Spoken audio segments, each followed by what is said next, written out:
We live in interesting times. Today's stories. Bolivia interim president in waiting says there was no coup in Bolivia. Israeli Prime Minister discusses the recent escalations between Israel and Gaza. Hong Kong students vow to fight for freedom. Madagascar paddy farmers rise up against the new city. In Brazil, dentists give survivors of gender violence a new smile. Venezuela's Maduro accuses the White House of directing a, quote, coup in Bolivia. Iran says it is scaling back its nuclear commitment after U.S. retreat. China warns the UK and US to, quote, be careful in words and deeds on Hong Kong. Plus, Hawaii police promote responsible citizenship with a training and seminar for the youth. This is Eagle News coming to you from Virginia Beach, Virginia, USA, bringing you stories from around the globe. I am Sarah Nachman.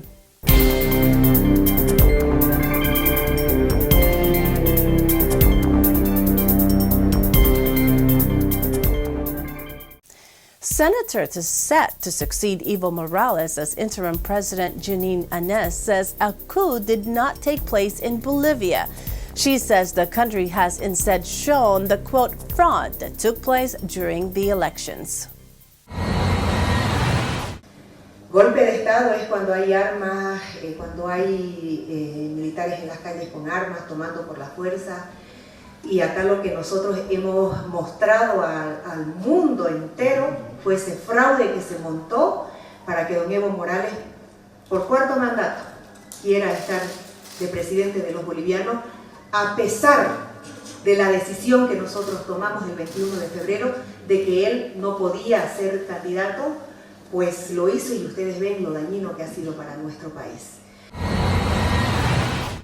Israeli Prime Minister Benjamin Netanyahu and Israeli Army Chief of Staff Lieutenant General Aviv Kochavi addressed the media at the Defense Ministry in Tel Aviv and discussed the recent escalations between Israel and Gaza.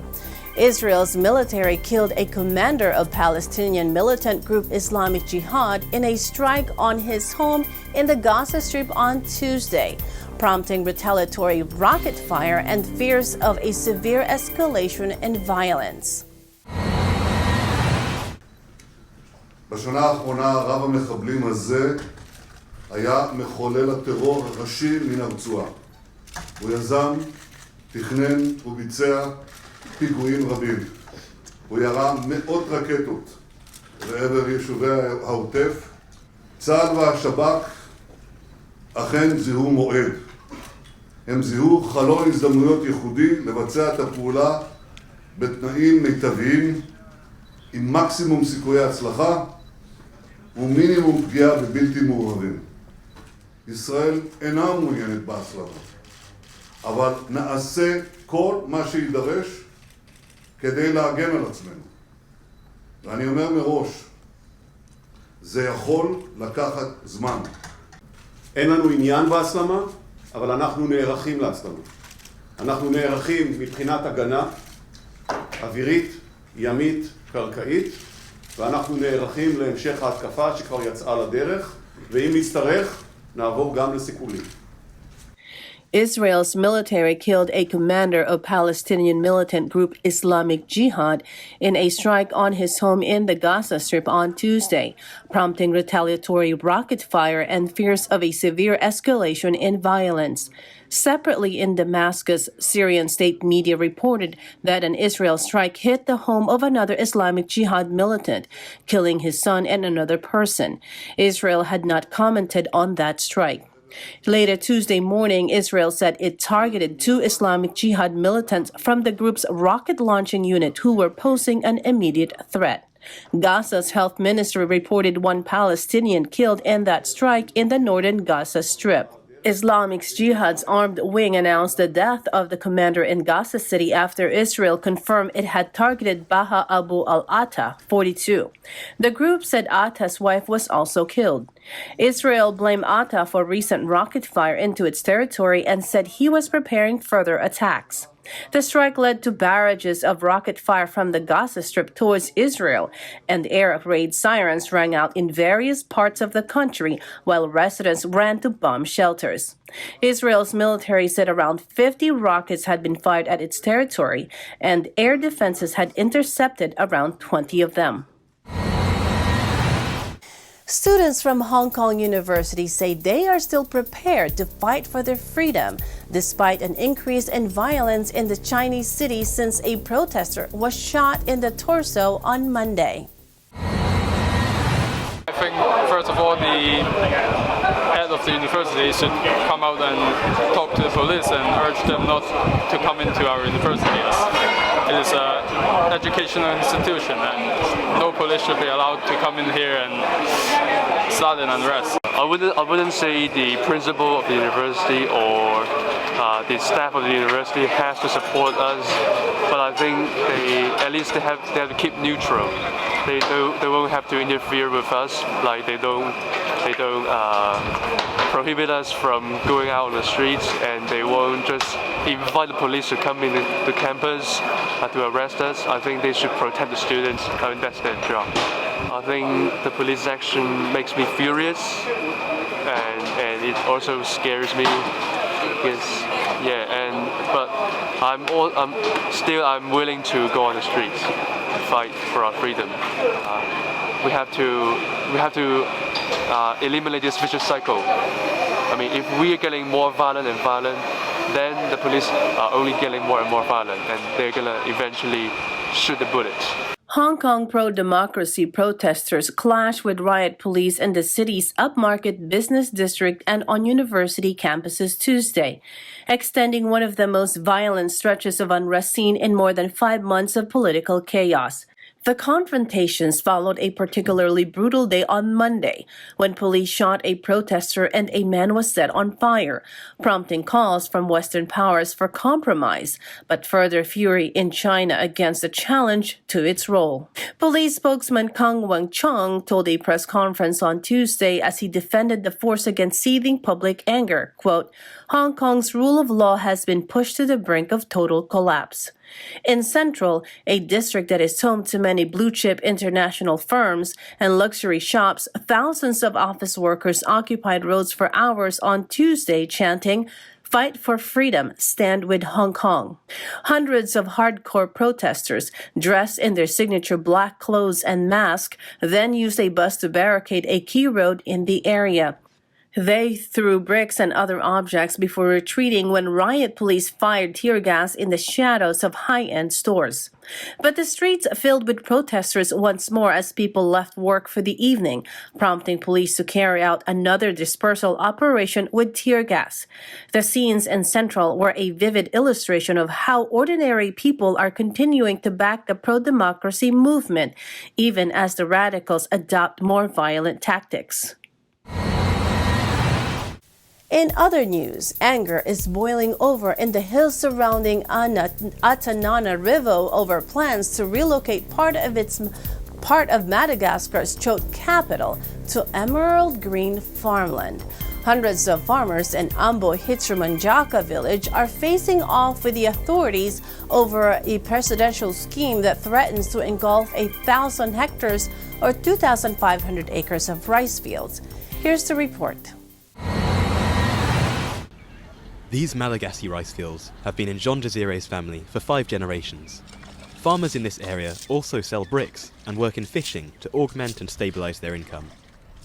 He hopes to one day pass the land on to his children, but the government has its own plans for it. We will not exchange our land for money, nor will we agree to move, because the rice field was able to support our ancestors. The sale of the bricks helps to finance our daily needs and pay for our children's schooling. And when the rice harvest is over and I don't earn enough with my bricks, I can sell my crop. The government wants to build the new Malagasy capital, Tana Maswange. $600 million is being invested to build new government departments, banks, housing and businesses. But this plan involves using 1,000 hectares of rice fields like these, situated a few kilometres from Antananarivo, the current capital. The president wants to relocate those who farm this land to Bevway, 700 kilometres away.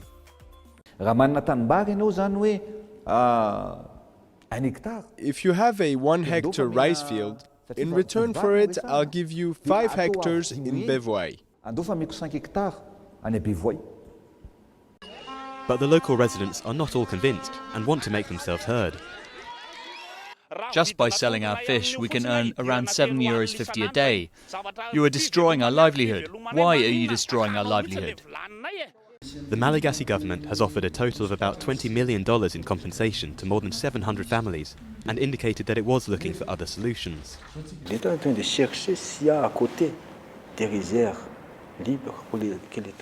The state is looking for unused rice fields that it can buy, to which it can relocate people affected by the project and who still wish to remain in rice growing. We will look for land nearby to build social-style housing. The project is one of President Andry Rajoel's many campaign promises. The objective, to make Tana-Maswange the most beautiful capital city in Africa. Women in Brazil are gaining new confidence and a new smile, thanks to a non-governmental network of volunteers who are rebuilding the women's face and teeth after suffering years of domestic abuse at the hands of men who targeted the women's femininity and feeling of self-worth. Brazil is rough on its women. According to the Brazilian Forum on Public Security, or the FBSP, 27% or 16 million women say they suffered some kind of physical or mental abuse last year. Of those incidents, 42% were cases of domestic violence. Black women are the most often affected. And the country overall is one of the most violent in the world, with 57,000 murders last year alone. A lingering economic crisis has left 12 million people without jobs, and such hopelessness can be a breeding ground for violence against women. In 2012, dentist Fabio Vivancos founded the NGO Apollonius Dubem. PIVA says that more than 1,000 women have received treatment so far. The network of volunteer dentists extends beyond Brazil to 12 other Latin American countries and Portugal. In all, there are 1,700 participating doctors working with battered women of limited means. Only one condition: they must no longer live with their attacker. In Brazil, where dental practices are state-of-the-art, each woman is receiving an average 5 or 6 implants. Such treatment typically would cost about 30,000 reais or $7,300. For these women, it is financed by private donations, companies, and the dentists themselves. There are no public funds. PIVA said, quote, "In Brazil, these women have a right to mental health care and legal aid, but no help with dental care. However, in a majority of cases, if not all cases, physical abuse starts with the mouth, punches, kicks, elbow jabs, or even attack with the kitchen utensils." He said, quote, "The attacker's wish is to destroy the women's desire to smile, and we see that the majority of these women have lost more than half of their upper teeth. These disfigurements could prevent those women from finding jobs." PIVA said, quote, "No one is going to hire a nanny without front teeth. No store is going to hire a salesperson without front teeth. Hiring managers won't even interview a person missing teeth." Up next, Venezuela's Maduro accuses the White House of directing a, quote, coup in Bolivia. Iran says it is scaling back its nuclear commitment after U.S. retreat. China warns the UK and the U.S. to, quote, be careful in words and deeds on Hong Kong. Plus, Hawaii police promote responsible citizenship with a training and seminar for the youth. Eagle News will return in a moment. Stay with us.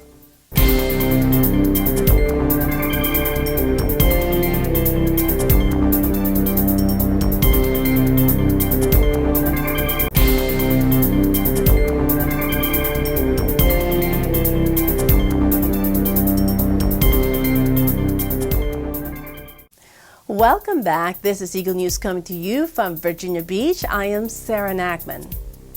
Venezuela's President Nicolas Maduro says the coup in Bolivia was financed and directed from the White House, and adds that Venezuela is ready to go to the fight to prevent it from happening in his country. Ahí salió directamente hace media hora Donald Trump con un comunicado aplaudiendo el golpe de Estado de Bolivia. Nosotros lo denunciamos. El golpe de Estado contra Evo Morales en Bolivia lo dieron financiado y dirigido desde la Casa Blanca, como se han dado todos los golpes de Estado en América Latina y el Caribe en estos últimos 100 años o más. Todos los golpes de Estado. Esta emboscada que se montó contra Evo Morales se montó desde el imperialismo norteamericano y hoy sacan la cara a aplaudir y a decir que ahora vienen por Venezuela y Nicaragua. ¡Alerta, pueblo! Pues vamos al combate. ¿Quieren pelea? Vamos a dar la pelea por la paz, por la patria, por la soberanía y por la revolución bolivariana de Venezuela. Vamos pues, estamos listos para dar la pelea, para ir al combate. Iranian President Hassan Rouhani said Iran only began scaling back its nuclear commitments a year after the U.S. withdrawal to give the other parties time to make up for it. صبر کردیم. هیچ کس در دنیا امروز نمیتونه به ما ایراد بگیره. دیگه چرا امروز از تعهدات برجامی داری خارج میشی؟ چرا امروز فوردو رو راه اندازی کردی؟ برای اینکه 1 سال ما صبر کردیم. در نیویورک که من بودم تقریبا پیشنهادهای نسبتا خوبی داده شد و من میتونستم اونجا تصمیم بگیرم برای اینکه ما تحریم رو بشکنیم. منتها خب شرایط یه جوری بود که آدم اطمینان بخواد بکنه به یک آدمی مثل رئیس جمهور آمریکا کار بسیار بسیار سختیه. همه تجربه نشون میده که این هر روز یه تصمیمی میگیره. شاید اگر یه رئیس جمهور دیگری در آمریکا بود این کار در اول مهر ماه انجام میشد و تمام میشد. حالا هنوز هم کشورهای واسطه هم دارن صحبت میکنن، ما هم داریم با اونا صحبت میکنیم، ما پیشنهاد میدیم، اونا پیشنهاد دادن. تقریبا در اصول ما توافق رسیدیم. شیوه اجرا، نحوه اجرا مشکل داریم.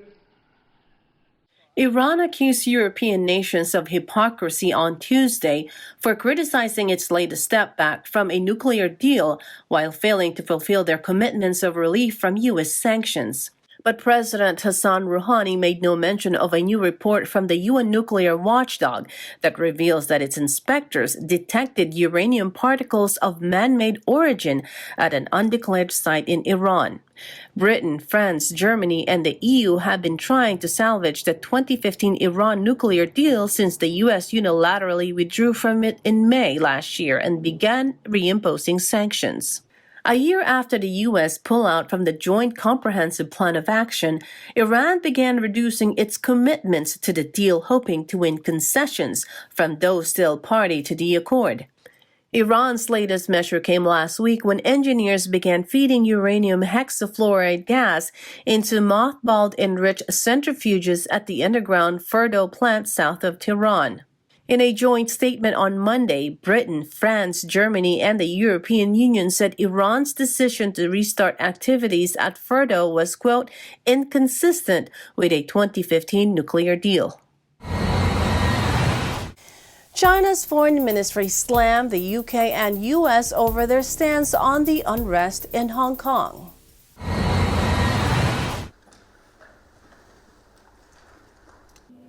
我们敦促美英切实尊重中国主权，在涉港问题上谨言慎行，停止以任何形式插手香港事务，干涉中国内政。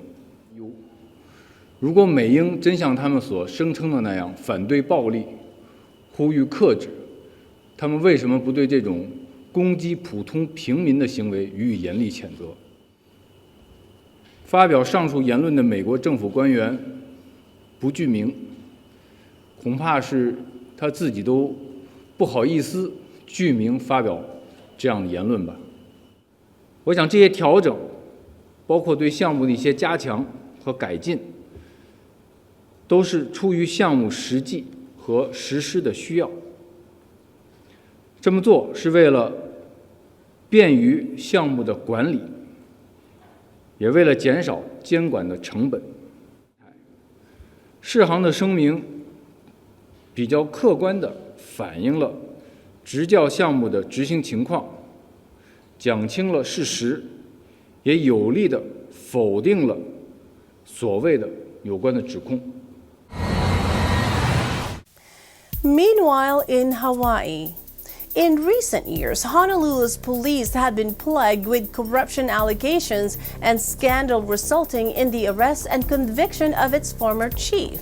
But now, with new leadership, the HPD faces enormous task of winning back the public's trust and confidence. One initiative involves an outreach program that has not been implemented since 2004. Eagle News correspondent Mio Asenas with more. Integrity, respect, fairness. These words inscribed on the flag of the Honolulu Police Department are the same values that HPD promoted to a group of young men and women who recently took part in the Youth Citizens Police Academy, the first of its kind in 15 years. The 5-day, 3-weekend training event took place at the HPD's headquarters in downtown Honolulu and its training facility in Waipahu. Classes included cyberbullying, drug and alcohol awareness, traffic safety, and laws pertaining to juveniles. Participants also visited the department's crime lab, training academy, and SWAT facilities. According to HPD, the Youth Citizens Police Academy was created to engage the youths in a positive environment and encourage them to make positive choices. 43 young men and women, ages 13 to 20, took part in the program. Another outreach activity is the Law Enforcement Explorers Program, or LEAP, which is open to young adults ages 14 to 20. LEAP is a year-round event that introduces participants to hands-on police work, as well as to national competitions and community service projects. For more information on the Youth Citizens or Law Enforcement Explorers Program, visit honolulupd.org. From Honolulu, Hawaii, I'm Mio Asenas with Eagle News, 1 with 25. Thanks, Mio. That is today's Eagle News. Join us again tomorrow for stories that matter to you. Visit our websites at eaglenews.net and eaglenewsalive.com. Follow us on Twitter at twitter.com/Eagle News and on Facebook at facebook.com/Eagle News. Thank you for watching. I am Sarah Nachman, and I am 1 with 25.